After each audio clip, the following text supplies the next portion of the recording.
Okay, continuing with 2 Samuel chapter 7. It came to pass when the king sat in his house, and the Lord had given him rest round about from all his enemies, that the king said unto Nathan the prophet, See now, I dwell in a house of cedar, but the ark of God dwelleth within curtains. And Nathan said to the king, Go do all that is in thine heart, for the Lord is with thee. And it came to pass that night that the word of the Lord came unto Nathan, saying, Go and tell thy servant David, Thus saith the Lord, Shalt thou build me an house for me to dwell in? Whereas I have not dwelt in any house since the time that I brought up the children of Israel out of Egypt, even to this day. But I have walked in a tent and in a tabernacle. In all the places wherein I have walked with all the children of Israel, spake I a word with any of the tribes of Israel, whom I commanded to feed my people Israel, saying, Why build ye not me an house of cedar? Now therefore so shalt thou say unto my servant David, Thus saith the Lord of the hosts, I took thee from sheepcote, from following the sheep, to be ruler over my people, over Israel. And it was with thee whithersoever thou wentest, and have cut off all thine enemies out of thy sight, and have made thee a great name, like unto the name of the great men that are in the earth. Moreover, I will appoint a place for my people Israel, and I will plant them, that they may dwell in a place of their own, and move no more. Neither shall the children of wickedness afflict them any more, as before the time. And as since the time that I commanded judges to be over my people Israel, and have caused thee to rest from all thine enemies. Also the Lord telleth thee that he will make thee an house.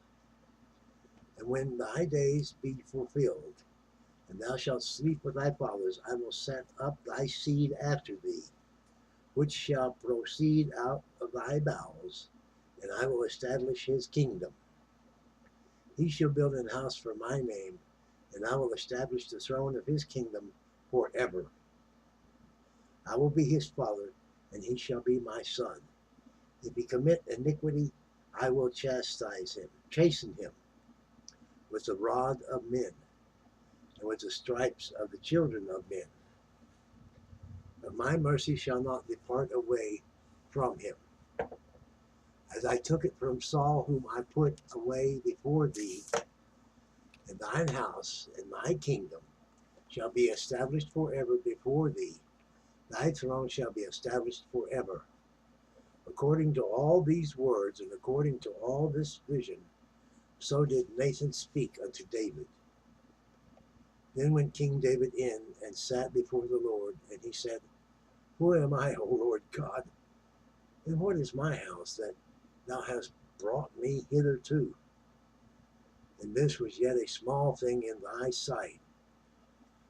O Lord God, thou hast spoken also of thy servant's house for a great while to come.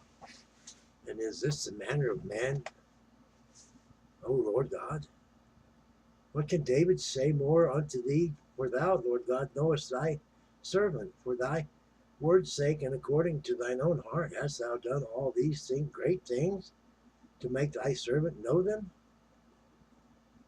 Wherefore thou art great, O Lord God, there is none like thee, neither is there any God beside thee, according to all that we have heard with our ears.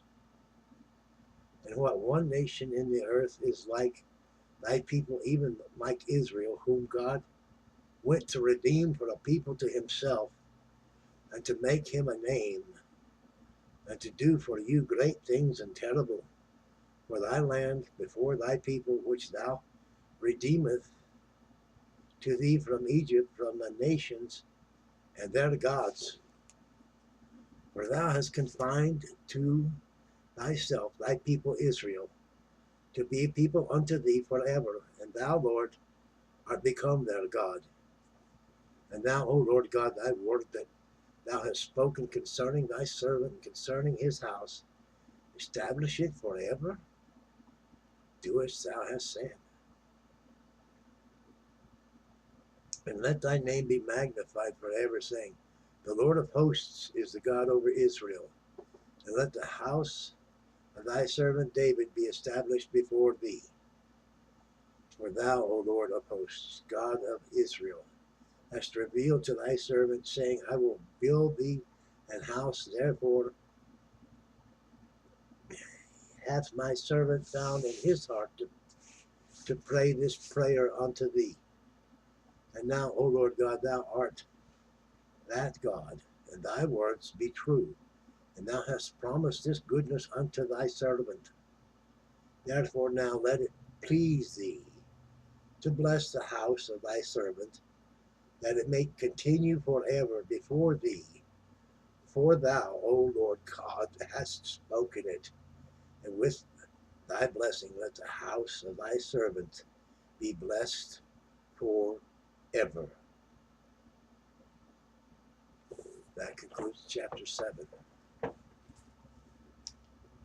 In my opinion, that's how you pray. Oh well. You talk to him. Yeah, I believe. Nevertheless, like, share, subscribe, comment. Belly up to life. Be good to one another. Thank God.